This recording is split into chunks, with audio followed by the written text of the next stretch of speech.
ഞാനേ കുറച്ച് മുന്നേ ഗ്രാമീൺ ബാങ്കിലൊന്ന് പോയായിരുന്നേ. അവിടെ പോയ സമയത്ത് കുഞ്ഞിനെ കൊണ്ടാണ് പോകുന്നത് കേട്ടോ.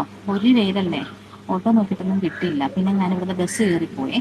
പോയിട്ട് പൊതുവിലെ ഞാൻ ഓട്ടോയ്ക്ക് പോകാറില്ല. ഞങ്ങൾ ഇടുക്കിക്കാരുടെ ഒരു പ്രത്യേകത എന്താ വെച്ചാൽ നടന്നു പോവാം, മിക്ക സ്ഥലങ്ങളിൽ നടന്നു പോവാം. നേരത്തെയൊക്കെ ആണെങ്കിൽ ഞാൻ 9 മണിയൊക്കെ ആകുമ്പോഴത്തേക്കും മൂത്ത ആളെ കൊണ്ട് സ്കൂളിൽ നടന്ന് വിട്ടിട്ട് വന്നിട്ട് ഞാൻ കുഞ്ഞോളെ എടുത്ത് തയ്ക്കാൻ പോയിരുന്നു. അപ്പം ഞാൻ വീട്ടിൽ നിന്നാണ് തയ്ക്കുന്നത്. അപ്പം ഞാൻ ഇന്ന് രാവിലെ ഒന്ന് ഗ്രാമീൺ ബാങ്കിൽ പോയ സമയത്തുണ്ടല്ലോ, ചില ആൾക്കാരുടെ നന്മകളാണ് കേട്ടോ നമ്മൾ കാണേണ്ടത്. അപ്പോൾ അവർക്ക് നമ്മളൊന്ന് ചിരിച്ച് കാണിച്ച്, നമുക്ക് അവരെ ഒരു ഉപകാരം ചെയ്ത് കഴിയുമ്പോൾ നമ്മളൊന്ന് ചിരിച്ച് കാണിച്ചാലോ, ഒരു താങ്ക് യു ചേട്ടാന്നൊന്ന് പറഞ്ഞാൽ അവരുടെ ഒരു മനസ്സിലുണ്ടല്ലോ, അവരുടെ നിറഞ്ഞൊരു ചിരി നമുക്ക് കാണാൻ പറ്റും. ഇന്ന് രാവിലെ ഞാൻ പോയ സമയത്ത് വെച്ചാൽ കുഞ്ഞിനെയും കൊണ്ട് ഞാനിങ്ങനെ റോഡൊന്ന് ക്രോസ് ചെയ്യാൻ വേണ്ടി നിൽക്കുക. ഒരു മനുഷ്യരും ഒന്ന് ഇതുപോലത്തെ പോരുവരില്ല, കുഞ്ഞിനെയും കൊണ്ട് പൊയ്ക്കോട്ടെ നിന്ന് ക്രോസ് ചെയ്യാൻ, സീബ്ര ക്രോസിൽ പോലും നമുക്ക് പകുതി കയറി നിന്നാൽ പോലും ഫ്രണ്ടിൽ കൂടെ ഒന്ന് വണ്ടി പോകും.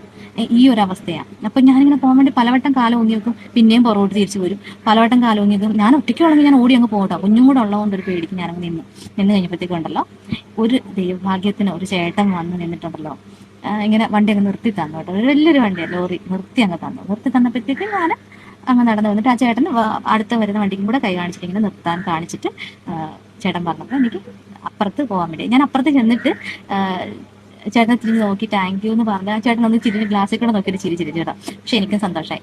പക്ഷെ അങ്ങനെയും ചില ആൾക്കാർ നമ്മളല്ല, ചില ആൾക്കാർ നമ്മളെ കണ്ട കൂടെ നമ്മളെ ഒന്നുണ്ടല്ലോ കടത്തി വിടത്തില്ല. അങ്ങനെ കുറേ എണ്ണങ്ങളും ഉണ്ട്.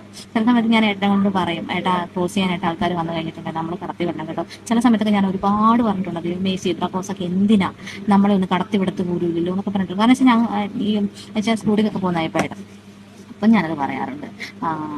കടത്തി വിടണം, ഇതുപോലത്തെ വെയിലൊക്കെ അല്ലേ, ഒത്തിരി കഷ്ടപ്പെട്ടായിരിക്കും കുഞ്ഞിനെ കൊണ്ട് എടുത്തുകൊണ്ട് വരുന്നത്, അതൊക്കെ ഞാൻ പറയുന്നത്. പക്ഷേ ഒരു എന്ന് വെച്ചാൽ നമ്മൾ ഇപ്പം ഞാൻ തുണിക്കട ചെന്ന് കഴിഞ്ഞാൽ ഞാൻ തുണി ഒത്തിരി വാരി വലിച്ചെടുത്തിട്ട് നോക്കത്തില്ല. എന്നാ കാരണം വെച്ചാൽ നമുക്ക് അവിടെ നിന്നുള്ള അനുഭവങ്ങളുണ്ട്.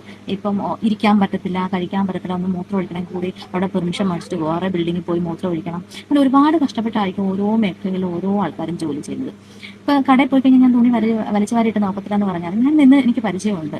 ഒരുപാട് കഷ്ടം, ഇരിക്കാൻ സ്റ്റൂൾ ഉണ്ടെങ്കിൽ ഇരിക്കാൻ പറ്റത്തില്ല. ഞങ്ങളൊക്കെ ഇരിക്കാനൊക്കെ തന്നെ ചെയ്തിരുന്നത് അറിയാമോ, ചിലപ്പോൾ വേറൊരു തുണിക്കെട്ടെടുത്ത് താഴത്തോട്ട് വെക്കും, അല്ലെ അട്ടിയിലെ മൊത്തം വലിച്ചു വരിയിട്ടിട്ട് ഇരുന്ന് വേണം അടുക്കാൻ വേണ്ടി, താഴെ ടേബിളിന് താഴെ ഇടും.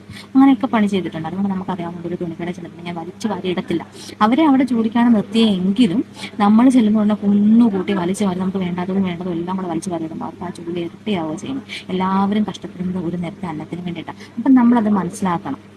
എനിക്ക് അങ്ങനെ ഉണ്ട് കേട്ടോ, അത് ഞാൻ പറഞ്ഞതേ ഉള്ളൂ. അപ്പം നന്മ നിറഞ്ഞ കുറേ ആൾക്കാർ നമ്മുടെ ഇടയിലുണ്ട്.